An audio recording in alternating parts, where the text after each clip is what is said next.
to get to, and not that this doesn't deserve to be talked about, but I'd like you to address the panel in particular and the concern that is oft expressed.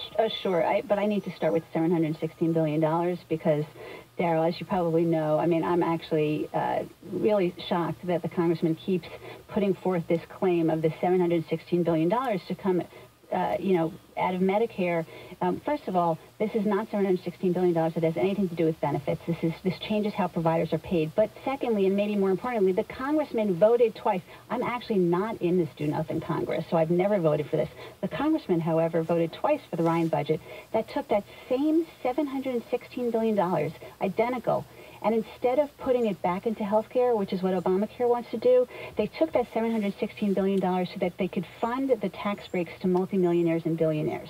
That is the wrong approach. To me, I want to, if we're going to change the way providers are paid so that we can... Can I be heard on that, Darryl? Then I want to put it right back into health care. You know, did you address the panel? No, I didn't address the panel. Look, let her address the panel. I've never come out and said that I'm in favor of it, so I don't know where the congressman gets that from. Look, I think that there's changes we need to make to that as well, but I think that actually, if you look at the language of how that board is made up, it actually requires that there be medical providers and stakeholders and senior citizen advocacy. This is not a bunch of bureaucrats. This is a bunch of people representing the community. However, I don't think it's done like it should be done, and like many other aspects of the law, we need to fix it. So real quick, if you could.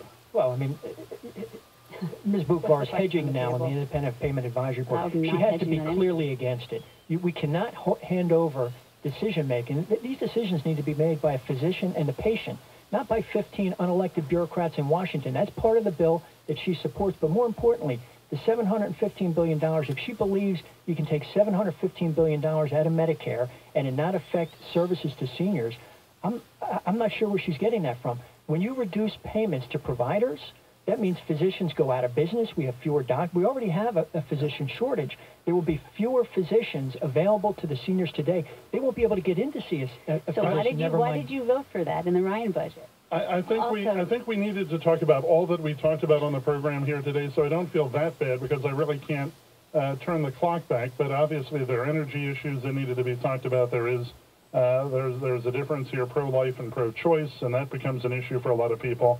There is much that is going uncovered. I get a lot of input via email, some telephone calls. People wanted me to ask a variety of questions. Some of them have been asked. A lot of them haven't been, so I apologize to those folks who took time out and unfortunately maybe didn't have their question asked, but I certainly appreciate the input.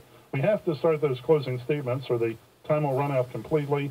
So Kathy Boockvar, I'll ask you to provide the first closing statement, if you would. Sure. Thank you again, Darryl, so much for having us on the show. Really appreciate it.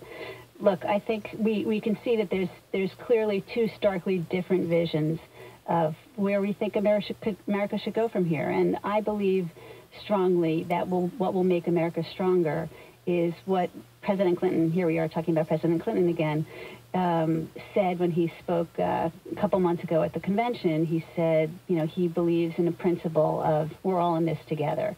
That's the principle that has motivated me throughout my life. I think that we're all stronger when we're all working together across the aisle, in our neighborhoods, to focus on what really matters. And that's moving things forward for all of us. Not being about a party, not being about special interests, not being about the wealthiest only. We need to be working for all of us. And look, my vision requires putting aside the politics of division and focusing on bridging those divides and working together to, focus on jobs and the economy, to focus on preserving Social Security and Medicare. And by the way, I'm very proud to be endorsed by the National Committee to Preserve Social Security and Medicare. If you would like to see more of that, if you think we deserve better, then I ask you please to support me, Kathy Boockvar, for Congress. What is your website?